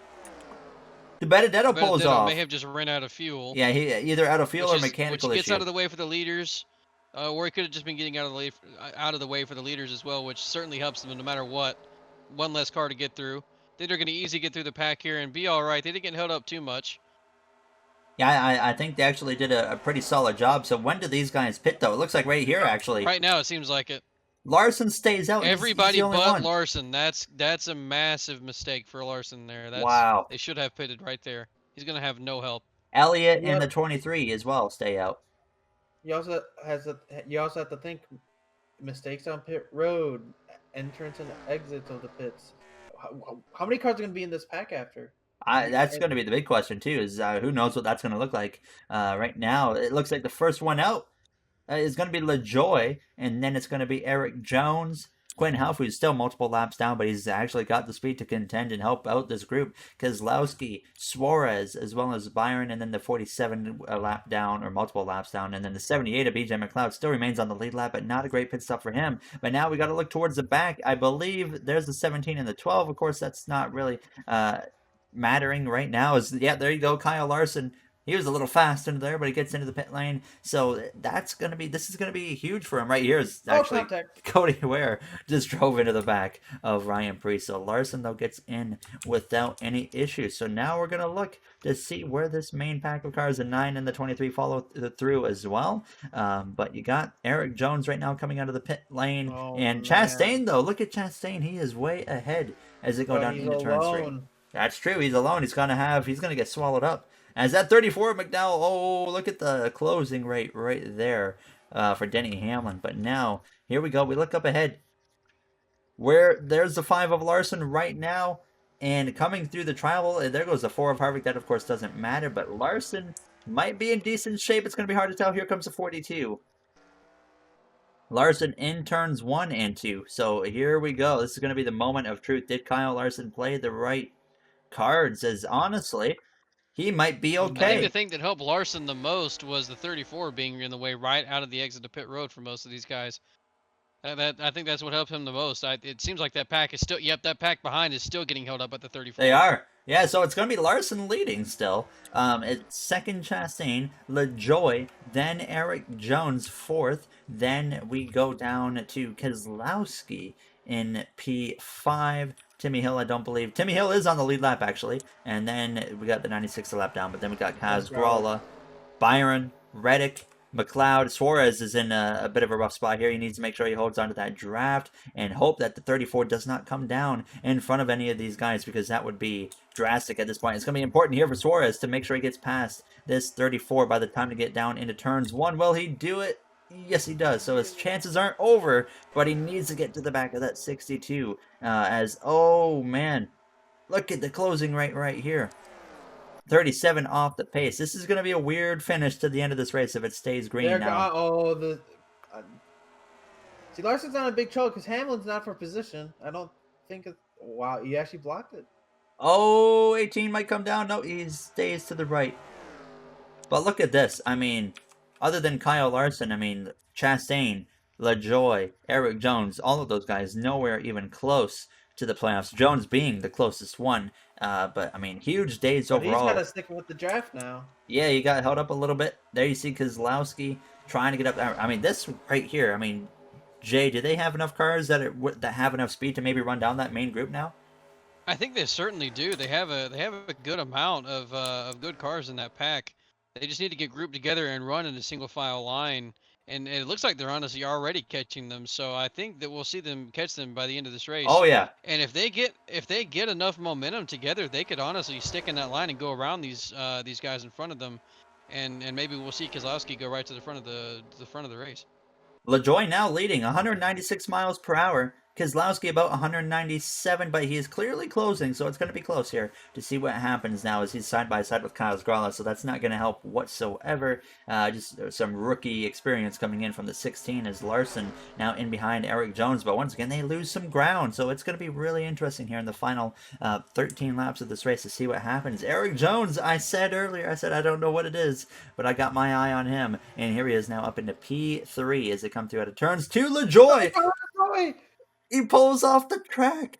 Oh my goodness, the leader of storybook ending it could have been for LaJoy as they go down into turn 3, and his race is going to come to an end. Is that, I mean, of course, I don't think he's at a field. He just pitted. Is that, I mean, what I'm thinking is a mechanical failure for that team. It has to be a mechanical failure, right? It has to be. Unbelievable. We'll get an Absolutely update. Heartbreaking for that team. Wow. Unfortunate, as we are going to, of course, you see Suarez still actually in quite a bit of trouble. He is not going to stand the draft. Yes. And the pack is here. The race is on. The laps are counting down. Only a matter of time until they run down Chastain and blow by him. Larson leading with now Keselowski, Reddick, Byron, then Eric Jones. They'll be here any second now as we're looking on the leaderboard to kind of get an idea if it's going to tell us what's wrong with that 7 car of Corey LaJoy. As we're going to see if we can get a very quick peek at it. There he is coming into his pit box right now as Chastain. I mean, Chastain has that pull from Denny Hamlin now, so it's not going to be too drastic here. But right now, all single file as they exit turns 4. But I mean, if you're a guy like Kyle Larson, Jay, you know that your teammates are having a rough day, and Chase Elliott hasn't had a great season. You want to make sure there's no surprise winner to make sure Elliott's chances of getting in the playoffs still remain pretty high. Yeah, or maybe you want to help your teammate William Byron there get his win to make sure he gets locked in. So I think I think we'll see Larson here try and play blocker, and maybe let Byron get around in front of him, or like you said there, maybe make him make sure that he wins to keep somebody else from winning. So he's going to do something here, I'm sure, to try and help out his teammates. As LaJoy is back on track, so something obviously happened where they were able to get it fixed, and he was able to go right back out. Potential tire going down maybe is what the issue was for that team. Now and he's right in front of the pack and yeah. up to speed. That's going to be a bit of a factor here for a moment now as he's going to hold up that inside. He actually jumps up to the middle, so Kyle Larson back out front. We've seen Larson. Oh, that 16 nearly Contact turned between him. Kaz Gralla. That was nearly an incident now as they come to the cross the line. 10 laps to go from Talladega Super Speedway as they go down into turns 4 one. wide. I didn't think we'd see 4 wide with this amount of cars, but here we are. They're proving me wrong now as Byron's going to fall out. But we know just how quickly things can change. So Byron still definitely has a shot. Timmy Hill has a chance as well. As you look right now, Timmy Hill up there in the top 10. So don't rule him out just yet as Eric Jones once again in line behind that 16 of Kaz Gralla. But Kyle Larson leads away still. We've seen him lead a bunch of laps today now in Talladega as they come through out of turns for Reddick in second place, looking for his first ever win in the Cup Series. And Jay, we saw him last week at Richmond come up just short of a win, but we know he's got an opportunity to win it here. I mean, do you think he's going to go for everything here, or is he maybe just going to try and settle for points?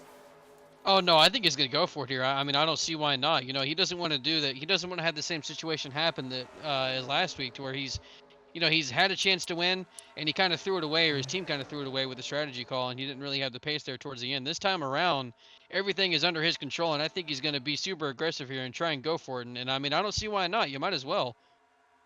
Reddick's there this time to the inside. A win means so much. He's got to go for it here. And he takes the lead as they come through out of turns 4. Now the question is there going to be more lap traffic to deal with? So we're going to look up ahead. There's 3 cars. Oh, man. And the 47 and the 34. And they will catch them. No question. They will catch the 34 at the very least. I don't know if they're going to get to these other guys. I think they will. Now it's Kaz Gralla. Looks to the inside as we go down into turns 1. We still got 3 wide action going on here towards the end of this race. And now Gralla's going to take the lead. There he goes. Chastain coming back up into the mix. Jones falling a little bit along with Kyle Larson as Byron's on the inside making some moves up to the front. I think now it comes down to when we don't consider the lap traffic, it's really about who's on the bottom at the right time at this point. Yeah, because like from what I've seen, you can be 8th and be 2nd in a turn almost. Yeah, especially when there were 3 and 4 wide.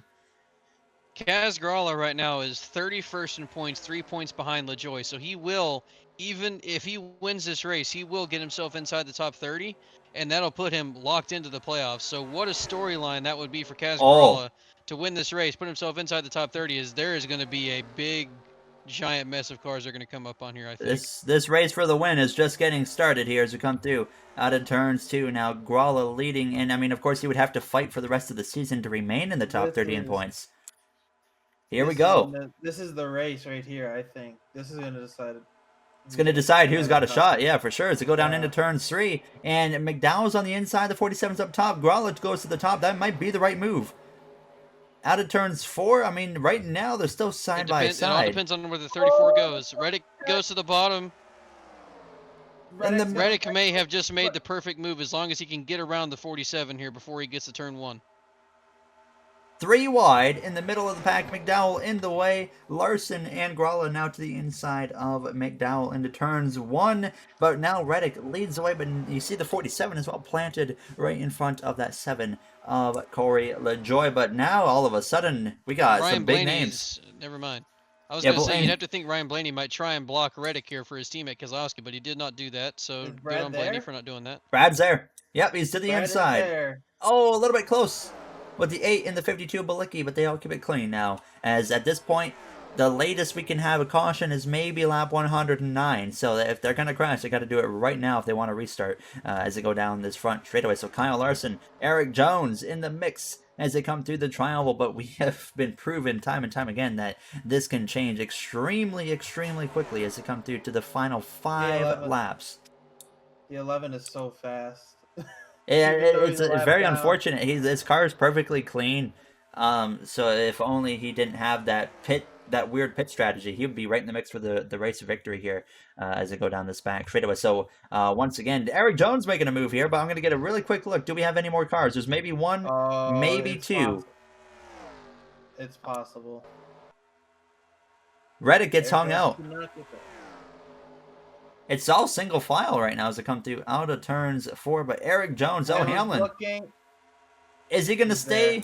Yep, he's there. Jones is going to shuffle to the back, but at the same time, Matt, you got to think, That and like it almost like I said, it comes down to timing being on the bottom. I don't think I'd want to be third coming to the final lap. They're gonna catch those lap cars. And they're side by side. The 96, they're not. I don't think. Yeah, Not they're a not factor, catching not a him. factor. But these two have been side by They're side for gonna multiple catch them. laps. Oh boy, what do you do Denny here? Take them 3 Hamlin. wide? What lane do you... Whoever's the most aggressive here is going to be the one who winds up winning this race. This right here is going to be It's certainly important. going to No, affect this finish. McLeod's gonna take the lead. The 78 Yeah, McLeod to the lead as LaJoy and Hamlin are a lap down. The second. Oh my goodness. They're not going to stop being side by side. And here we go in about 10 seconds. Not even. We're going to be seeing now with 3 laps to go. BJ McLeod leading the race. Oh, he goes to the top. Smart move. Does he force it 3 wide to the outside? No, he does not. Now Gregson in the mix. Gregson briefly to the lead. And he might make it to the inside, which would be a brilliant move for the rookie. There you see the run right there. That's a Tyler great Reddick is move. right back in contention for this. 4 wide into turn 3. 4 wide. Oh my goodness. Next flag will end the race at this point. So this is the race for the win. Reddick to the lead. They keep it green as we exit turn 4. Larson in the mix. Byron's back. Jones on the bottom. This could be a decent timing for Eric Jones. It's only going to be 2 laps to go, and he's about 4th or 5th on the inside line for position now as it's Larson side by side with Reddick. Chastain forces it 3 wide. What if he steals a win? Oh, he forces he's it. there.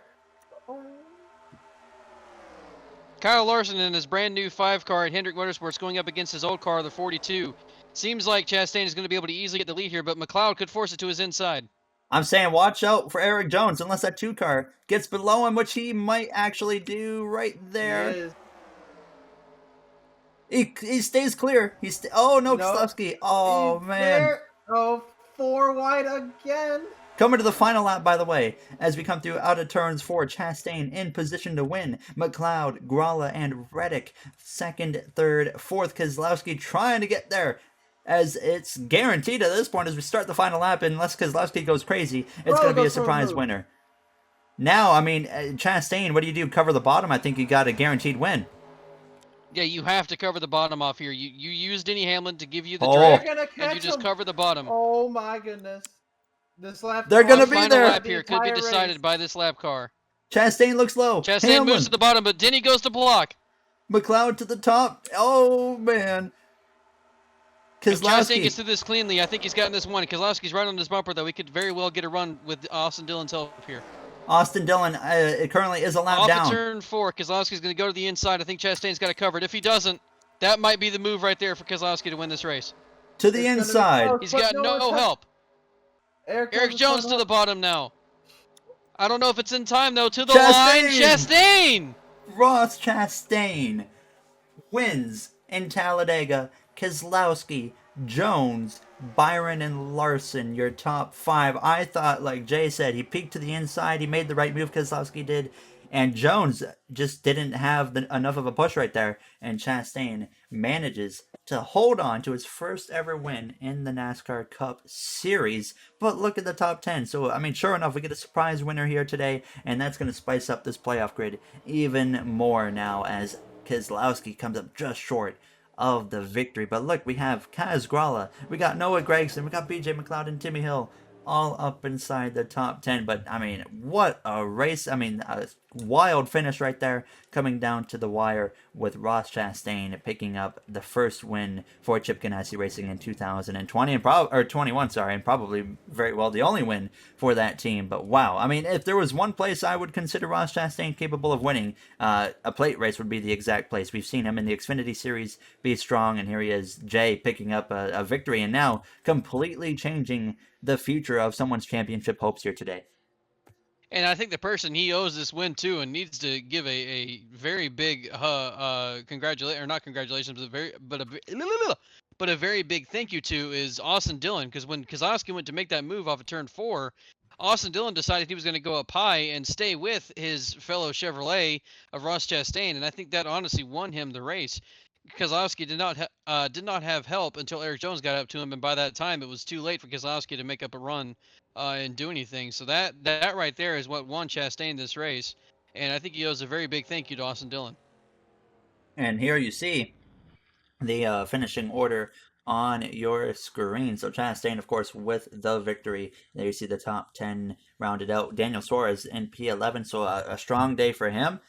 He could see himself in the playoffs, but I mean, guys that he had to beat, like Tyler Reddick, actually finished ahead of him still. But Logano down there in P13. Only 15 cars on the lead lap, with Chase Elliott being that last car on the lead lap. But overall, I think we didn't have a whole lot of cars in the main pack there.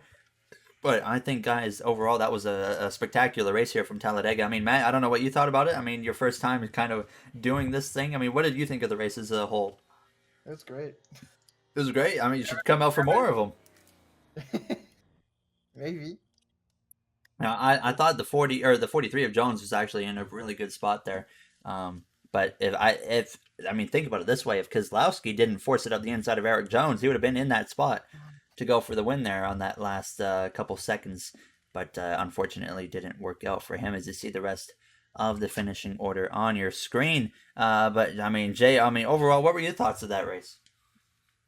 Certainly a lot more exciting towards the end than I thought it was going to be. Once we, with all the lap cars kind of getting in the way and shuffling the pack up and making people lose the pack and lose the draft, and just the way it was lining up there for the last, I don't know, 15 or 20 laps, it seemed like it was just kind of going to kind of be single file. But these guys got really aggressive towards the end. They realized the finish was coming. Lap cars kind of did get in the way and reshuffle the pack and make the pack that much more closer. So it certainly, I think that helped a little bit, but this race was very, very good overall. We saw some crashes that didn't completely destroy the race. We saw a surprise winner, obviously. A lot of guys in the top 10 who needed to have good finishes that gives them a boost in the points. And a lot of guys who needed to have good points days, like Alex Bowman, wind up DNFing or wind up having a lot of damage and not able to do anything with the race. So certainly in my opinion, a very typical Talladega race, except for the surprise winner. What a race overall. I mean, the one takeaway I really have is 20th place, Chris Buescher. The first time really this season where he gets involved in an incident and actually has some issues and has a rough finish there. So he's going to lose some points too. The driver that's trying to catch him in the regular season standings from second place, that's Kyle Larson. Denny Hamlin as well, running strong in the regular season, only gets a few points on Buescher there. But overall, a great race, I think. And next week we look at we go to Kansas Speedway for some night racing, I believe. So at the D-shaped oval, very excited for that one. But we look at the next races: Kansas, Darlington, Dover. Then we go to Circuit of the Americas, as well as the Coca-Cola 600. After that in Charlotte. So a very diverse set of tracks that we got coming up on the way. So very excited for those. And as always, if you guys enjoyed this episode, you do know what to do, and we appreciate you guys taking the time of your day to watch this episode as well as any other videos on the channel. But for myself, Jay, as well as Matt, we'd like to just say once again thank you, and we will see at least hopefully you'll see at least Jay and I, but Matt, I mean, you might be down to join some future ones after seeing a race like that. Maybe. Maybe is all you need to hear, folks. So we'll see you guys in the next one next week at Kansas Speedway. Thank you for watching, and have yourselves a great day.